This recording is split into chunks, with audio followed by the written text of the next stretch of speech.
Кожен із нас представляє Європу. Ми можемо мати свої погляди та часом різні думки щодо європейських питань, і це нормально, але все ж ми всі Європа. І це не лише про географію. Це про історію, мораль і безпеку, яку ми поділяємо. Спільність, яка не має права слабшати, бо Європа не може бути руйнована.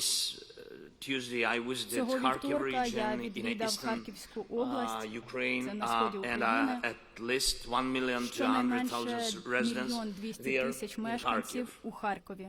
Відстань від міста до кордону з Росією менше, ніж 40 кілометрів, або менше 3 хвилин підльоту ракети С-300, якими російська армія тероризує Харків. Thousands and thousands of facilities have already been destroyed by such missiles. Houses, schools, universities, churches, power plants, transport. But Kharkiv, wounded by this terror, shattered by missile debris, is alive.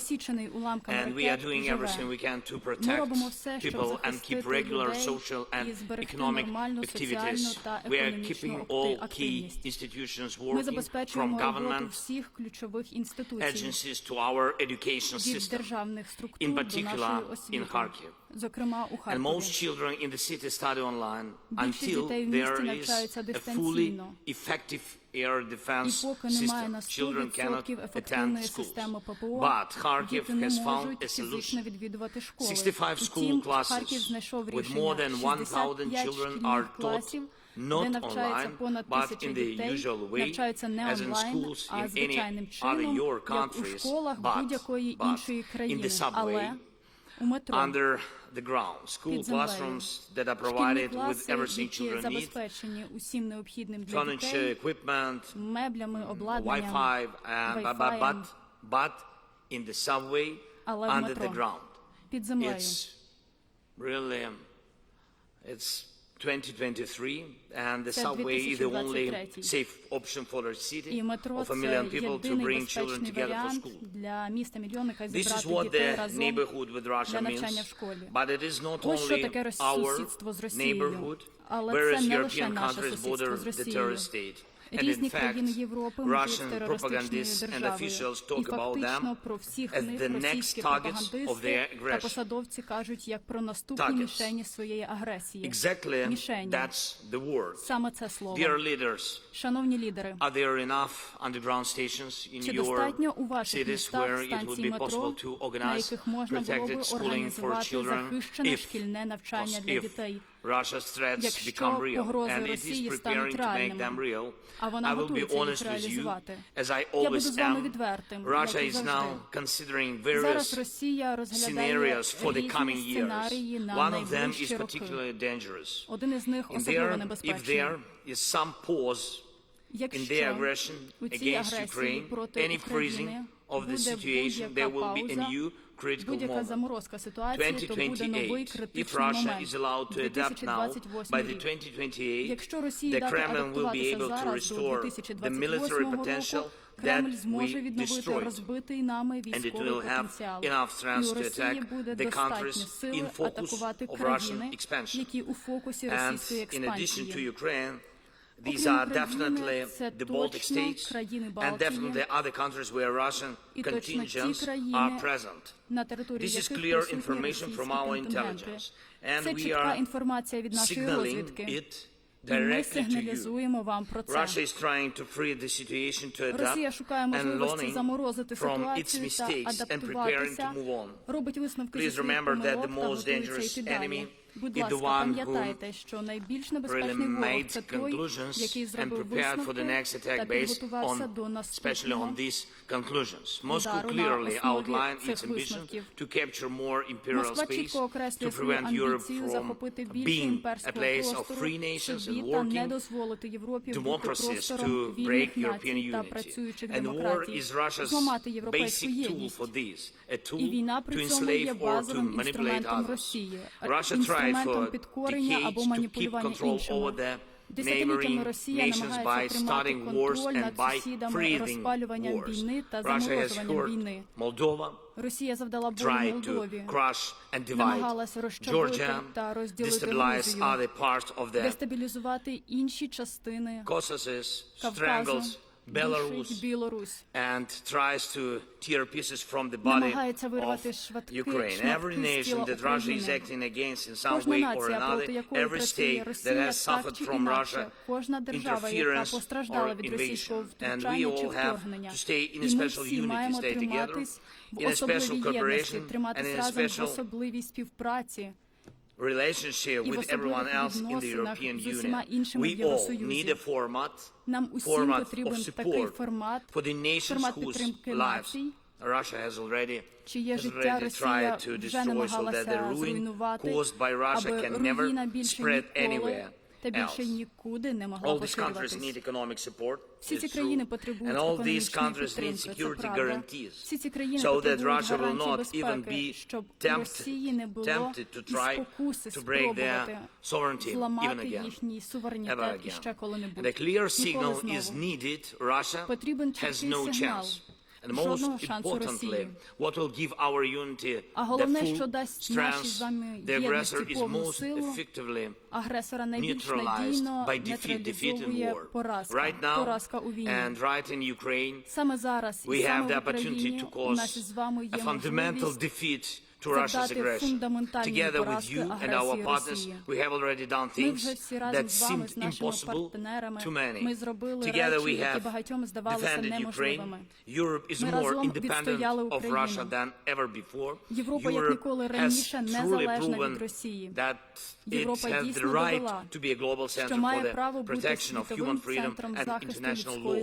And despite of what happens in other parts of the world, despite of what political tornadoes our partners experience, Europe must be strong. Now Europe is following the developments in America and the growing political storm. And Europe has its own potential for strength and its global role, which should be as powerful as possible in all key issues that are important for Europe. And as for political storms, I'm confident in America, confident they are strong people, strong society with strong institutions, strong energy of democracy. And I was recently in Washington, talked with President Biden, I talked to congressmen from both parties, both chambers. They fully support the defense of freedom and understand that it is Russia and us, Вони абсолютно підтримують захист свободи і розуміють, що Росія та інші вороги нашого з вами способу життя хочуть скористатися наслідками політичних штормів. І ми у Європі маємо бути готові. Америка допомагала нам, допомагала Європі вистояти. І тепер Європі важливо не ховати вітрила від вітру, намагаючись перечекати шторм, а бути разом у цей неспокійний час. Працювати разом, захищати наші цінності та наш спільний простір свободи. Mutual support both in calm times and times of security challenges and turbulence is the real meaning of the transatlantic partnership. Dear colleagues, thanks to Ukraine, your soldiers are not fighting against Russia right now, and we do not doubt NATO strength, but I'm sure none of you wants to find out what it will be like if, God forbid, NATO has to stand up for one of you. We have to win in Ukraine so that Putin cannot scale this aggression to someone else, and it is realistic. That's why the key things are our unity. The unity and solidarity of all of our Europe must be unwavering.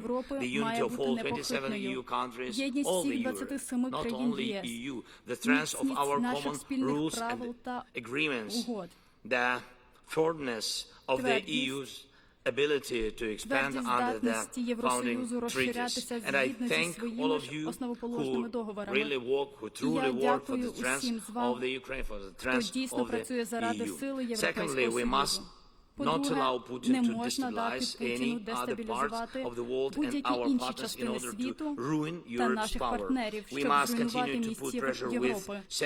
Маємо і надалі тиснути санкціями політично та економічно, щоб Росія не могла поширювати хаос.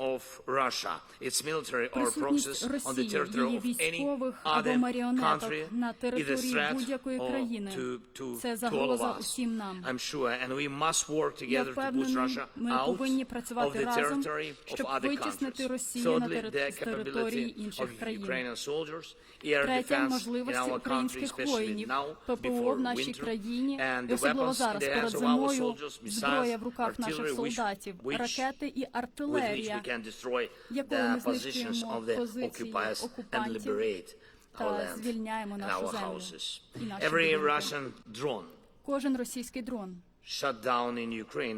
збитий в Україні, кожен російський танк знищений в Україні.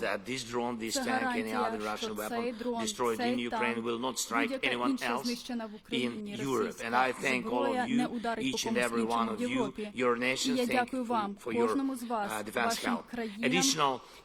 Дякую за оборонну допомогу. Додаткові системи ППО для України, додаткова артилерія та снаряди, додаткові далекобійні ракети та дрони для наших воїнів, а також додаткові формати підтримки та безпекові гарантії для націй, яким Росія загрожує. Все це убезпечення Європи від подальших агресивних кроків Росії. І для того, щоб у найближчому майбутньому ніде в Європі не було війни, щоб жодне інше місто Європи не відчуло того, що переживають наш Харків та всі міста і села України. У цей час, прямо зараз, у цьому році, в наступному, і передусім в Україні, наша з вами єдність має спрацювати на 100%. Нехай амбіції Путіна будуть руїною, а не наші з вами країни, не наші з вами міста. Діти кожної країни заслуговують на безпеку. І всюди у своїй країні. А не тільки в метро, не тільки в укриттях під землею. Ми повинні зробити це можливим.